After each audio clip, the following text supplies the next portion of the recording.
Buenas noches, bienvenidos al programa número 56 de Economía al Cuadrado. Hoy, igual que todas las semanas, vamos a tener un programa 100% económico y esta vez haciendo lo que más nos gusta hacer, explicar lo que tal vez puede venir, tratando de anticipar los escenarios futuros, de manera de brindar una herramienta para que los agentes económicos puedan tomar, ya sean personas individuales o firmas, las mejores decisiones en este futuro argentino que no luce nada sencillo. Pero vamos al grano.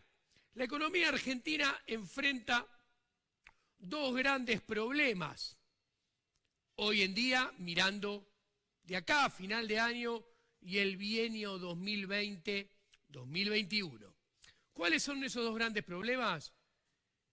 El problema uno es, como vemos acá, mostramos el balance del Banco Central.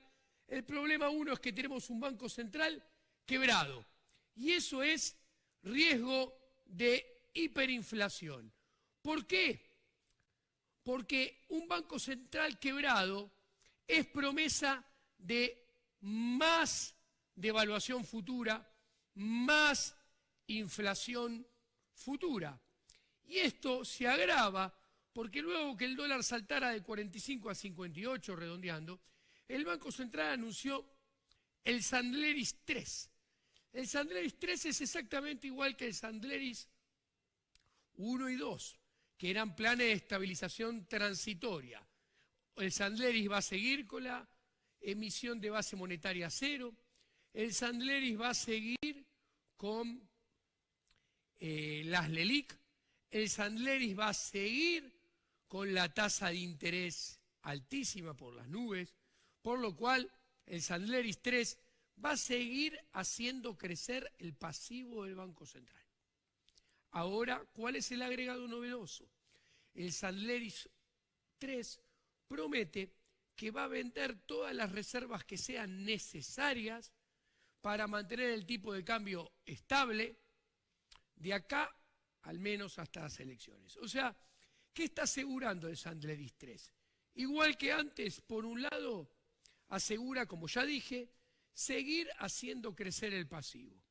Pero, como novedad, asegura hacer bajar el activo, porque asegura perder reservas en el activo. Entonces, si asegura más pasivo y menos activos, el Sandleris 3 lo que está prometiendo es que de acá a los próximos meses el balance del Banco Central se va a seguir corrompiendo, se va a seguir arruinando. Por lo tanto, en términos dinámicos, el Sandleris 3 está prometiendo que el balance del Banco Central, al romperse más, está dando certeza de mayor devaluación y mayor inflación a futuro.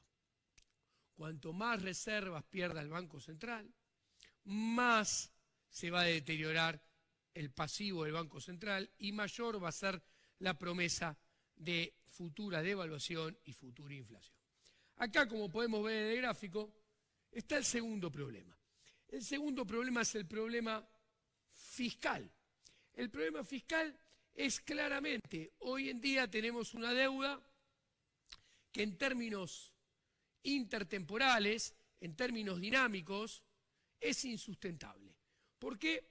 Porque Argentina necesitaría un superávit, antes que saltara el tipo de cambio, Argentina necesitaba un superávit primario de más 3.5% del PBI para que esta deuda sea sustentable, o sea, para que esta deuda tuviera chances de refinanciamiento. Y el 2019 va a cerrar con un déficit de -1, o sea, un gap, una diferencia de 4,5 puntos en términos del PBI. Además, como si esto fuera poco, el programa financiero 2020-2023 luce muy difícil de financiar. Y además, el único prestamista que tenemos, que es el FMI, el prestamista de última instancia, ya nos desembolsó 75% de los 57.100 millones de dólares. Entonces, este programa financiero luce muy complicado, con lo cual tenemos el segundo riesgo, hay riesgo de default. Entonces, en resumidas cuentas, como podemos ver en este chart, hay riesgo de hiperinflación por un lado y riesgo de default por el otro en el horizonte de corto y mediano plazo. Pasemos al siguiente cuadro. ¿Cuál es el problema, señores televidentes? El riesgo de hiperinflación y el riesgo de default no son independientes, o sea, no están aislados uno del otro. El gran problema del asunto es que estos dos, como dice acá el gráfico, estos dos riesgos se retroalimentan entre sí. Porque el primer problema, que es, como dice acá el gráfico, un banco central quebrado, te genera caída de la demanda de dinero, te genera un piso más bajo para el peso, lo cual implica que hay un dólar más alto, un techo más alto para el tipo de cambio. Pero además, eso implica que va a haber una tasa de interés más elevada y por la devaluación, un ratio deuda-PBI más alto. Entonces, ¿qué sucede?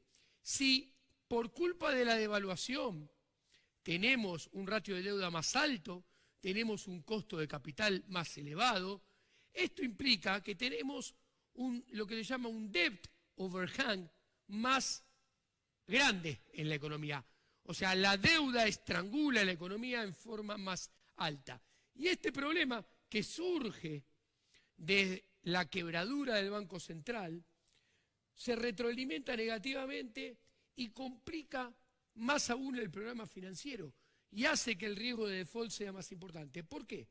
Se necesita un superávit primario entonces más alto.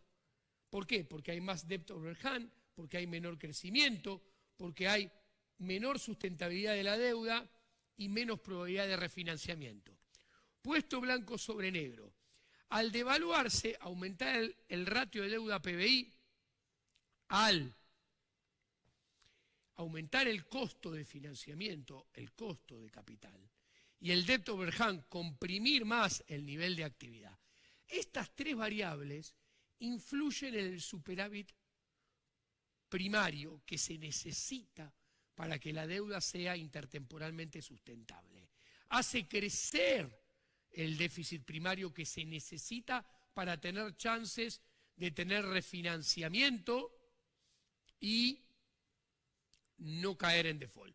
Concretamente, por la devaluación aumenta el ratio de deuda PBI, ese incremento del ratio de deuda PBI acrecienta el money overhang, ese acrecentamiento del money overhang hace subir el costo del capital, comprime más la economía real, presiona más en forma descendente al nivel de actividad económica, la economía real cae más y todo esto hace que el ratio deuda-PBI sea todavía más elevado de lo que era anteriormente al tipo de cambio. Y esto empeora más si encima el gobierno, para tratar de atenuar los resultados macroeconómicos, hace lo que hizo la semana pasada. Si el gobierno toma medidas fiscales que bajan impuestos sin antes haber bajado el gasto público, eso es una promesa, una certeza de mayor déficit fiscal. Entonces, todo esto, unido al mayor déficit fiscal, hace que el gap, la diferencia entre el superávit primario que efectivamente se tiene y el superávit primario que se debería tener para evitar caer en default y tener refinanciamiento de la deuda, sea grande. Concretamente, aproximadamente, si el gap era que Argentina necesitaba un ajuste fiscal de 4,5 puntos para que la deuda sea sustentable intertemporalmente, después de todo esto, eso aumentó aproximadamente seguro medio punto del PBI, en términos del PBI, pasando de 4,5 a 5. Acá, como pueden ver en esta filimina, está expresado todo lo que les acabo de explicar. Este es el superávit primario para que la deuda sea sustentable en términos dinámicos, para que la deuda tenga chance de ser refinanciamiento, y como pueden ver depende positivamente del nivel de deuda, depende positivamente del costo de capital y depende negativamente, o sea, a mayor crecimiento, menos superávit, de la tasa de crecimiento de la economía.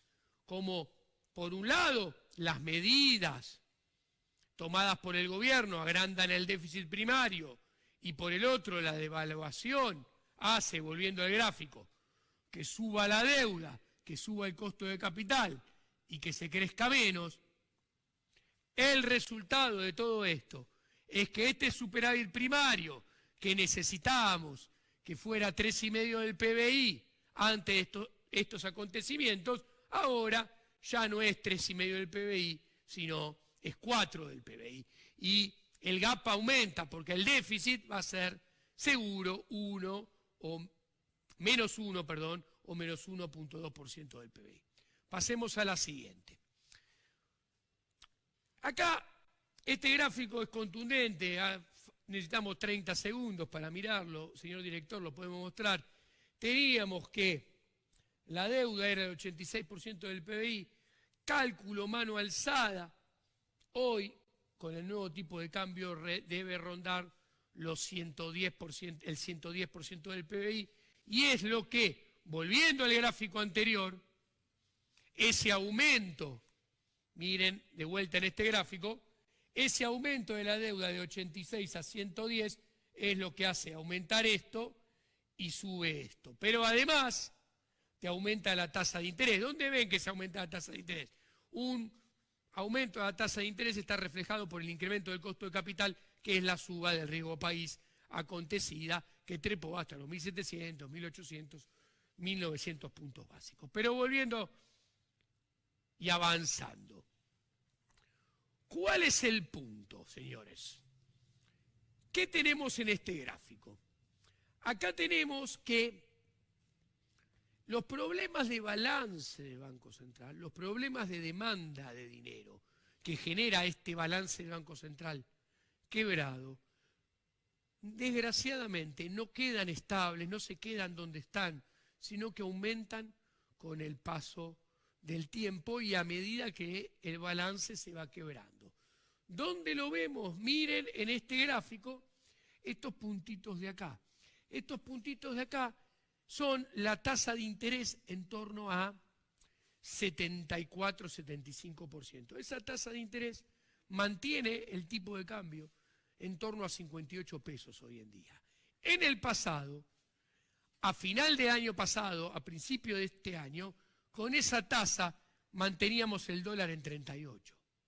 Después, más avanzado en el tiempo, con esa tasa manteníamos el dólar en 44-45.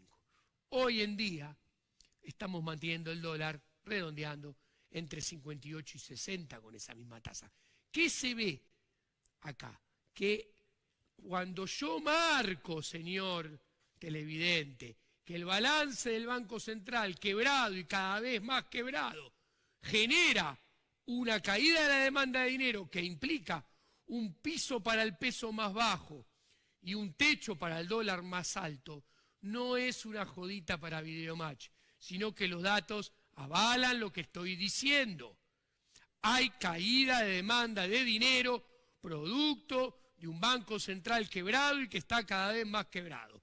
Y un Banco Central cada vez más quebrado es piso más bajo para el peso, techo más alto para el dólar y una economía cada vez más bimonetaria, en la cual los argentinos huimos cada vez con mayor ímpetu del peso para refugiarnos cada vez con mayor fuerza en el dólar. ¿Dónde se ve esto? Muy claramente les voy a explicar en este croquis que tenemos acá, que ubíquense en T0. T0 es septiembre del año pasado. El dólar salta de 30 a 42, salta la tasa de interés y después se empieza a apreciar.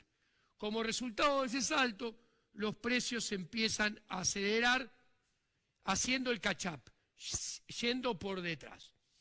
Bueno, cuando los argentinos volvemos a correr al dólar, porque volvemos a ahorrar en dólares, el tipo de cambio en TN vuelve a saltar por segunda vez. ¿Cuándo salta por segunda vez?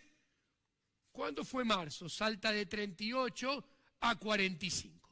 Posteriormente, se empieza a apreciar el tipo de cambio, como pasó en mayo, junio, que todos decían, se burlaban de Giacomini y Milei, o sea, no, el dólar está acá controladito en 44, se queda acá hasta final de año. Bueno, y la inflación vuelve a hacer el catch-up y a subir por detrás. El tipo de cambio vuelve a saltar cuando corremos. Cada vez esto duró 6 meses, esto duró 4 meses y medio. El tipo de cambio vuelve a saltar. ¡Pum! Salta de 45 a 58,60. ¿Qué va a pasar ahora? Bueno, se empieza a apreciar, hay una estabilización, los precios se vuelven a acelerar y la inflación hace el catch-up. Como siempre marcamos, el Sandleris 3 va a durar menos que el Sandleris 2 y el Sandleris 2 había durado menos que el Sandleris 1. Va a volver a saltar el tipo de cambio, como bien dice ahí, porque no hay reputación, no hay credibilidad, no hay un buen programa monetario y mucho menos no va a haber crecimiento. ¿Y qué implica esto? Como pueden ver, señores, en este croquis. Implica que el tipo de cambio va a ir para arriba y cada vez más para arriba. Pasemos al siguiente gráfico. Señor director, como podemos ver en este gráfico, lo que mostraba el croquis nuevamente está avalado por los datos de la realidad.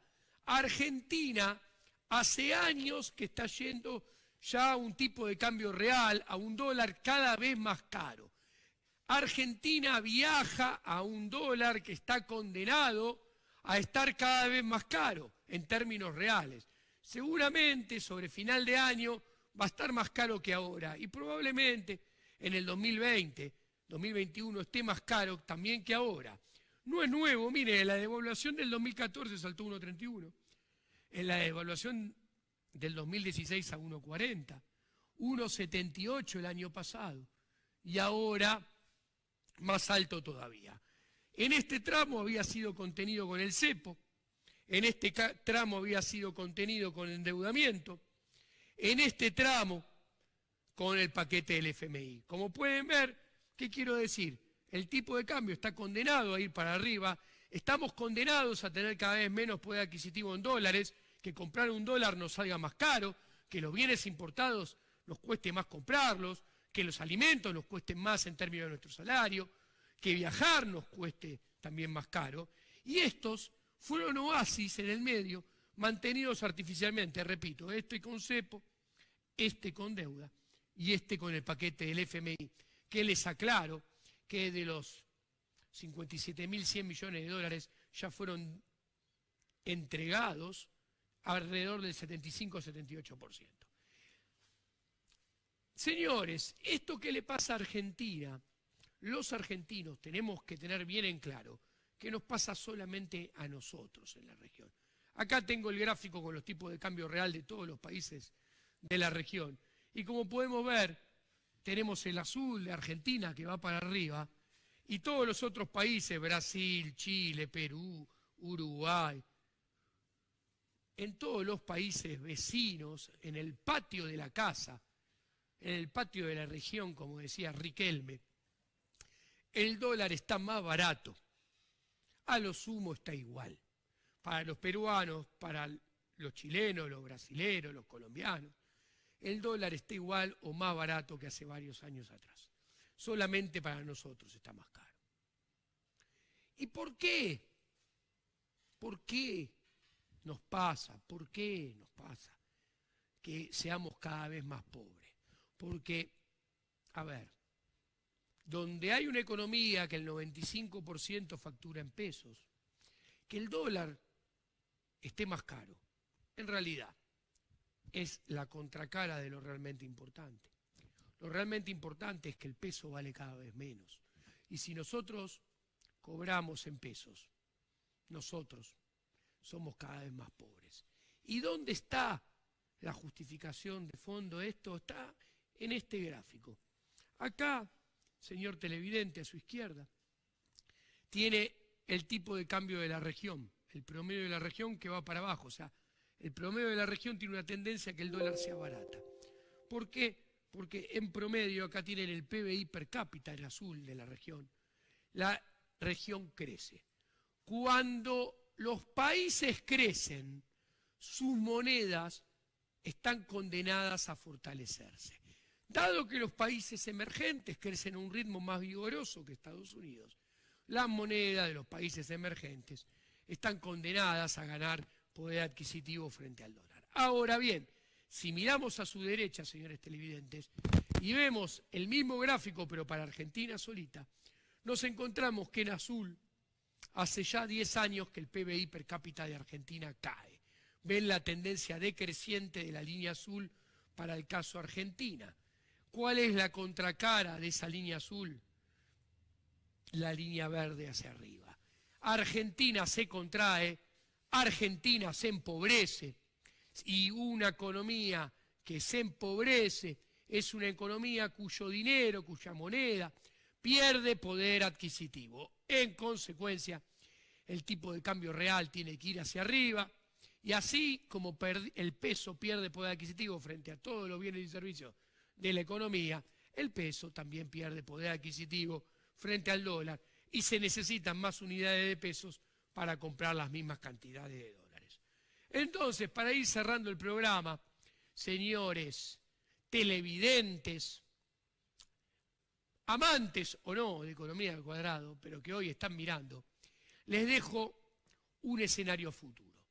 Si ustedes se quedan en Argentina, si ustedes siguen viviendo en Argentina y si ustedes siguen facturando en pesos, yo los invito a que piensen, que elijan su propia historia, que piensen o elijan qué historia va a ser más probable que tengan que vivir en este país si ustedes se quedan a trabajar aquí y a facturar en pesos. Señores, acá a la izquierda, cuadrado verde, rectángulo, perdón, no cuadrado verde, un tipo de cambio real más bajo, un dólar más barato. ¿Qué tiene que suceder para que esto sea el escenario en el cual vamos a vivir de acá a final de año y sobre todo en 2020-2021? Si tenemos un banco central solvente, si se eliminan las LELIQ respetando la propiedad privada y los depósitos, si las reservas de libre disponibilidad aumentan, si la reputación, la credibilidad aumentan, si hay reformas estructurales, si hay crecimiento económico, si sucede todo lo que está acá escrito en verde, sin lugar a duda nos espera un escenario de dólar más barato. Ahora bien, si usted piensa que eso no va a pasar o que tiene baja probabilidad de ocurrencia, lo invito a que mire hacia la derecha suya lo que está escrito en rojo.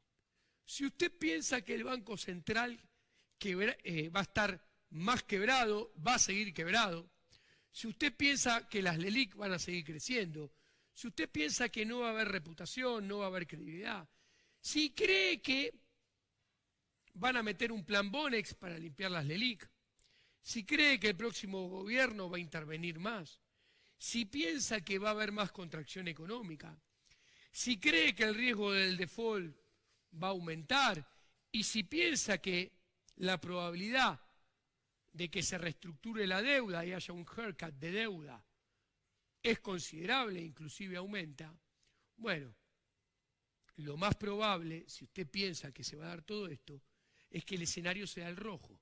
Tengamos un tipo de cambio futuro en los próximos años elevado y un dólar caro. Señores y señores, antes de cerrar la noche, los dejo a ustedes que piensen en la tranquilidad de sus casas, enfrente de sus televisores, de sus computadoras, de sus televisores smart o de sus celulares, que piensen ¿cuál de los dos escenarios piensan que es el más probable? Y una vez que hayan pensado cuál es el más probable, elijan su historia de mediano plazo y tomen las decisiones en función a esa historia de mediano plazo. Esto ha sido todo por hoy. Fue un placer nuevamente encontrarnos en este programa número 56 de Economía al Cuadrado. Nos vemos la próxima semana con más economía, más teoría, más análisis económico.